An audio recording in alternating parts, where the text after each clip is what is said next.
Alors, nous allons aborder le calcul du temps partiel. Donc, dans le chapitre précédent, vous avez vu comment mettre en place un temps partiel dans une entreprise.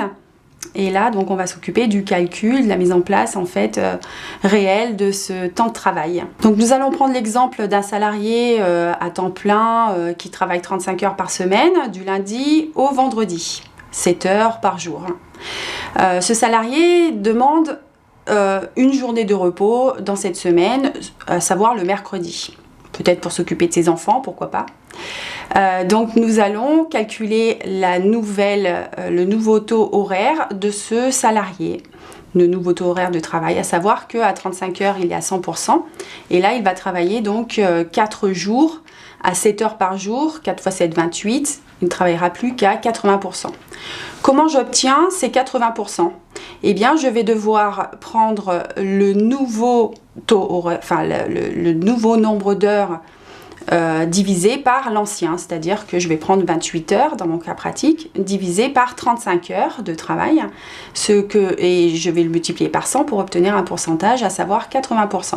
Dans un deuxième temps, si à la demande du salarié, justement, il y a une réduction du temps de travail, eh bien, il va falloir que je fasse apparaître sur le bulletin de salaire une ligne spécifique que l'on appelle minoration ou déduction du travail partiel. Pour calculer le montant à déduire, il va falloir que je prenne en compte le nouveau taux de travail de ce salarié. Donc je vais faire la différence entre son temps de travail moyen qu'il effectuait auparavant, c'est-à-dire 151,67 h, avec le nouveau taux de temps de travail qu'il effectuera aujourd'hui, donc égal à 80% de 151,67 h, soit dans notre exemple 121,33 h.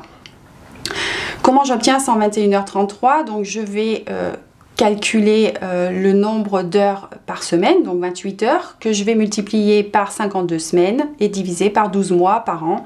Et là, j'obtiens donc les 121,33 h. Pour le calcul de la minoration, donc du montant à minorer sur le bulletin de salaire, il va falloir prendre la durée légale moins la nouvelle durée mensuelle de ce salarié, que je multiplierai par le taux horaire pour obtenir justement le montant de cette minoration. Dans notre exemple, le salarié percevait un salaire mensuel de 2 000 € que je vais diviser par 151,67 h pour obtenir le taux horaire. Ce taux horaire, donc, que je vais multiplier par la durée légale, donc 151,67 h, moins la nouvelle durée liée au temps partiel, 121,33 h. Et j'obtiendrai donc le montant qui est de 400,09 € pour ce salarié à faire apparaître sur son bulletin.